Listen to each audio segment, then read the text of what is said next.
گوادر سے گلگت تک بڑا معاشی منصوبہ، چین نے پاکستان پر بڑا داؤ کھیل دیا۔ 44 اکنامک زونز پاکستان کا مستقبل، یہ منصوبہ پاکستان کو ایشیا کی طاقت بنا دے گا۔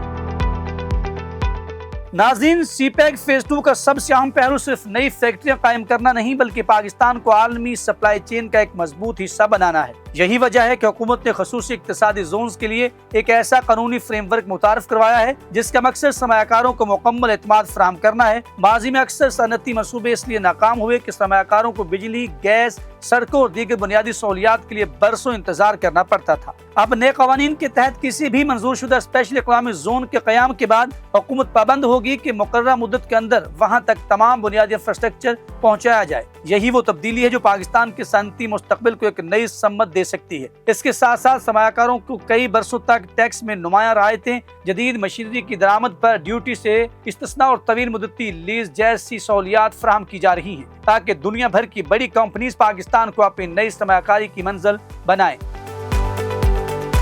اگر ہم ان خصوصی اقتصادی زونز پر نظر ڈالیں تو گلگت بلتستان سے لے کر گوادر تک پورا ملک ایک صنعتی راہداری کی شکل اختیار کرتا دکھائی دیتا ہے۔ شمال میں معدنیات، پھلوں اور ماربل کی صنعتیں، خیبر پختونخوا میں فوڈ پروسیسنگ، انجینئرنگ اور فارماسیوٹیکل سیکٹر، پنجاب میں ٹیکسٹائل، کیمیکلز، آئی ٹی اور جدید مینوفیکچرنگ، سندھ میں لاجسٹکس، اسٹیل، آٹو موبائل اور کیمیکل انڈسٹری، جبکہ بلوچستان میں حلال فوڈ، لائٹ انجینئرنگ اور برآمدی صنعتوں کے لیے وسیع منصوبہ بندی کی جا رہی ہے۔ ان تمام زونز کا آخری اور سب سے اہم مرکز گوادر فری زون ہے، جو صرف ایک بندرگاہ نہیں بلکہ مستقبل کے تجارتی پاکستان کا دروازہ تصور کیا جا رہا ہے۔ اگر یہ منصوبے اپنی رفتار سے مکمل ہوتے ہیں تو پاکستان صرف خام مال برآمد کرنے والا ملک نہیں رہے گا بلکہ ویلیو ایڈڈ مصنوعات تیار کر کے عالمی منڈیوں میں اپنی جگہ مضبوط بنا سکے گا۔ یہی وہ تبدیلی ہے جو لاکھوں نئی ملازمتوں، جدید ٹیکنالوجی کی منتقلی، صنعتی پیداوار میں اضافے اور برآمدات کے فروغ کا ذریعہ بن سکتی ہے۔